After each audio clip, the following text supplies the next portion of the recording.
बात हो रही है आनंद की, है ना। तो अभी आपने बताया आनंद, सबका अलग अलग आनंद है ना, हर किसी का एक आनंद नहीं है ना।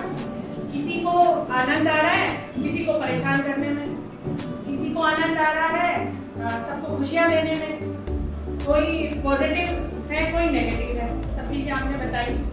तो ये जो आनंद है एक्चुअली इसमें हम कैसे डिफरेंशिएट करें। जैसे आपको कोई मिला, हम डेली हम लोगों की लाइफ में हम बाहर भी लोगों से मिलते हैं, बच्चों से भी डील करते हैं, तो हम ये कैसे वो करें कि आनंद को हम कैसे डिफाइन करें, मतलब कैसे आध्यात्म से हम जुड़े, पूजा करी हमने, ठीक है, पूजा से भी हमें बहुत हमारी विल पावर स्ट्रॉन्ग होती है, और हमें ये भी मिलता है सीखने को कि हमें अच्छा करना चाहिए, किसी का मन नहीं दुखाना चाहिए।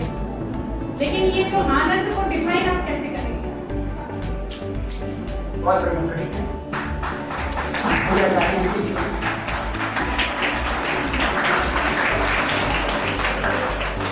देखिए, आनंद का सिर्फ एक ही प्रकार है, आनंद केवल एक ही है, वो क्या है? ब्रह्म या भगवान या ईश्वर, जो भी आप जिसे पुकारते हैं, क्योंकि हम आनंद के हैं। आनंद जो आपने बोला कि विभिन्न प्रकार होते नहीं, हमने अपनी गति या मति इस प्रकार बना ली है कि हम अपने आनंद को अनुभव करके देखते हैं, किसी को परेशान करने में, किसी को दुख देने में, या किसी से कुछ भला करने में, उसमें हमने अपना आनंद ढूंढ लिया है।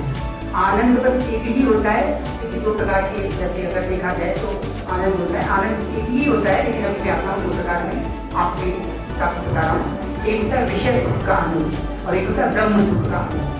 विषय सुख में क्या होता है? जो आप अपनी इंद्रियों से ग्रहण कर रहे हैं, वो विषय सुख है। उसको केवल और केवल हमने क्या मान रखा है? क्या पीछे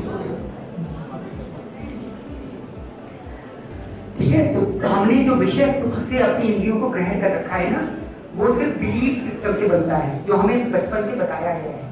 पैसे में आनंद है बेटा, पैसे में आनंद है। छोटा बच्चा होता है, देखिए, उसकी बस एक इंद्रिय काम करती है, जानती क्या? बस यही, उसको बस भूख चाहिए। आप उसको पैसे देके देखिए, आप उसको और कोई भी टॉय देकर के देखिए, नहीं, उसे बस माँ का स्तन चाहिए और कुछ नहीं चाहिए उसे, बस उसे भूख चाहिए, इसलिए वो चूसता रहता है हमेशा। बस एक इंद्रिय उसकी काम करती है, उसे कुछ की आवश्यकता नहीं है। लेकिन जो जो बड़ा होता है उसकी सारी इंद्रियां विकसित होने लगती है, और फिर उसे बताया जाता है, जब वो टॉफी लेता है तो बोला जाता है इसमें नहीं, पढ़ाई कर ले, पैसे में आनंद है, पैसे में आनंद है। तो क्या उसका बिलीफ सिस्टम आप लोग चेंज करते हैं, हम ही लोग चेंज करते हैं समाज में। किसी का बिलीफ सिस्टम कुछ अलग होता है, किसी का बिलीफ सिस्टम कुछ होता है। टेको नाम की जनसंख्या है, जनजाति है, कहाँ पे? अफ्रीका में। उनके यहाँ विवाह जानते कैसे होता है?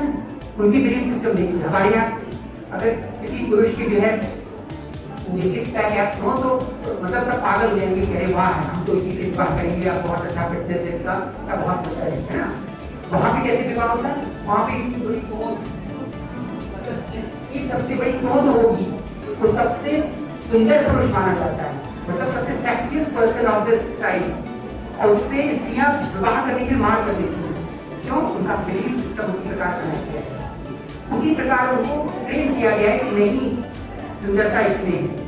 लेकिन ना बड़े बड़े कानों में ऐसे लटकाए रहेंगे, अपने घोटों पर भी लगाए रखते हैं, गोल सा रिंग लगाए, अपनी आंखों में बुलाए रखते हैं। उनका बिलीफ सिस्टम प्रकार है। तो जो हम बिलीफ समाज में बनाते हैं ना, इसी प्रकार से हम आनंद को परिभाषित कर देते हैं, इसमें आते हैं। इससे हम अपने आप को कैसे ग्रो करते हैं? सपोज मैं एक नेगेटिव थॉट की लेडी हूँ, मुझे लगता है आज मुझे किसी ना किसी को परेशान करना है, आज मुझे कुछ ना कुछ ऐसा करना है कि ये आदमी परेशान हो जाए।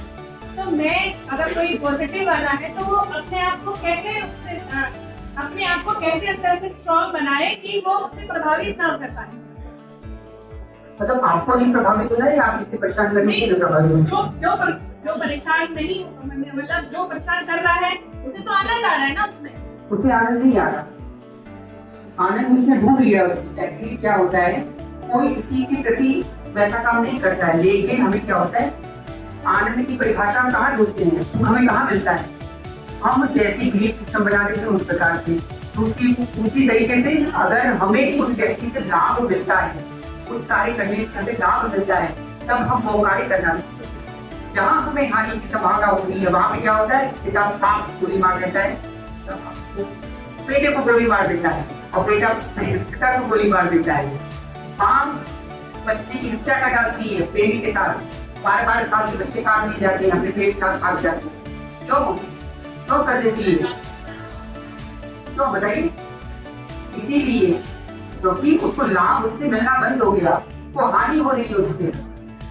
तो नट मोही सब है स्वार्थ लाभ करे सब कुछ। उसी स्वार्थ को अगर आपको चीज को परेशान करने में स्वार्थ में लाभ नहीं मिल रहा होगा तो आप नहीं परेशान करेंगे। आपको लग रहा है उससे मुझे लाभ मिलेगा तो मिलेगा, या कोई पैसे मिलेंगे या किसी लाभ होगा तो मेरा पद बढ़ जाएगा, तब आप परेशान। जहाँ आपको लगेगा जहाँ मेरी हानि हो रही है इससे, वहाँ आप नहीं परेशान करेंगे, आप उसके लिए प्रयत्न करेंगे, अच्छा काम करेंगे। ये जो खर्चों की परिभाषा है उसी से बन जाती है कि आपको लाभ कहाँ मिल रहा है, उसी को हम सुख मानोगे। और ये लाभ से बनता है बिलीफ सिस्टम। जैसा जैसा हम बिलीफ सिस्टम अपने समाज में बनाते हैं, देखते हैं, सुनते हैं। अभी हमने बोले पैसे जाना, पैसे जाना, पैसे जाना। अभी देखिए सोना को क्या बनाया गया है पूरे विश्व में, बिलीफ सिस्टम बना दिया है ना। सोना में क्या है, ना पहन सकते हैं, ना खा सकते हैं, ना कुछ कर सकते हैं, कुछ नहीं कर सकते, ना घर बना सकते हैं। लेकिन बिलीफ सिस्टम ऐसा बना दिया गया कि सोने से मूल्यवान वस्तु कोई है ही नहीं।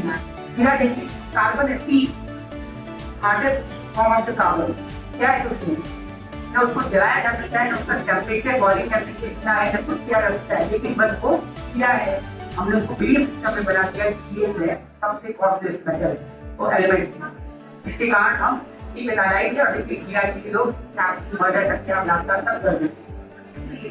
बिलीफ सिस्टम तो हमें बिलीफ सिस्टम बनाने के लिए क्या करना पड़ेगा, अपने संविधान या अपने जो आत्मिक संविधान है, आत्मा का संविधान क्या है, स्पिरिचुअल है, आध्यात्मिक तत्व, वेदों शास्त्र का आश्रित नहीं करना पड़ेगा, मुझे समझना पड़ेगा कि हमारा बिलीफ सिस्टम ये है।